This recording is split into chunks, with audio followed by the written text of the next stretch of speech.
The rise in violence in Haiti continues. The latest blow comes after gang members kidnapped 17 missionaries this weekend. International officials saying that kidnappings and other crimes have spiked after the assassination of the country's president in July and an earthquake that killed more than 2,200 people in August. Tonight, we hear from one Haitian doctor who travels the world to raise awareness about the crisis in Haiti. The Night Team's Japhanie Gray explains why the doctor says everyone should be paying attention to what's happening in his home country. It is the visible part of a bigger and bigger failure. That visible part being the kidnapping of 16 U.S. citizens and one Canadian working with the Ohio-based Christian Aid Ministries. Haitian officials confirming the gang 400 Mawuzo kidnapped the men, women, and children as they were leaving an orphanage in a neighborhood northeast of Port-au-Prince Saturday. They went there to help. Dr. Anani Prosper is a medical doctor for the Children Nutrition Program of Haiti, a community-based organization that provides healthcare services to those in need in Haiti. He also travels back and forth to raise awareness about the dire need to combat the many issues of his country. It is a humanitarian crisis.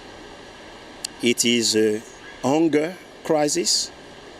And it is a failure of the institutions. He says what is going on now should be a wake-up call for everyone. Not only Haitians, but also for our neighbors to say something has to be done differently. According to the United Nations Integrated Office in Haiti, 328 kidnappings have been reported so far in 2021. That's up from the 234 kidnappings reported for all of 2020. He believes another issue is that gangs have blocked off resources to 40% of their population of 12 million people. He says it's a fact very troubling due to COVID-19, putting a strain on their already struggling healthcare system. Medical equipment, oil, food, water, 40%. I'm talking about more than 4 million people.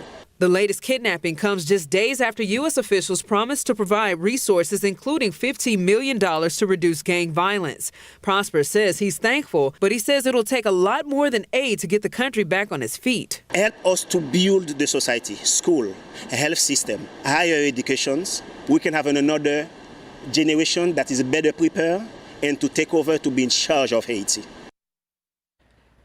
Now, the U.S. State Department is advising citizens not to travel to Haiti. White House Press Secretary Jen Psaki did say today that the FBI is stepping in to help Haitian officials investigate the kidnapping to try to negotiate their release. Japhanie Gray, KSAT 12 News.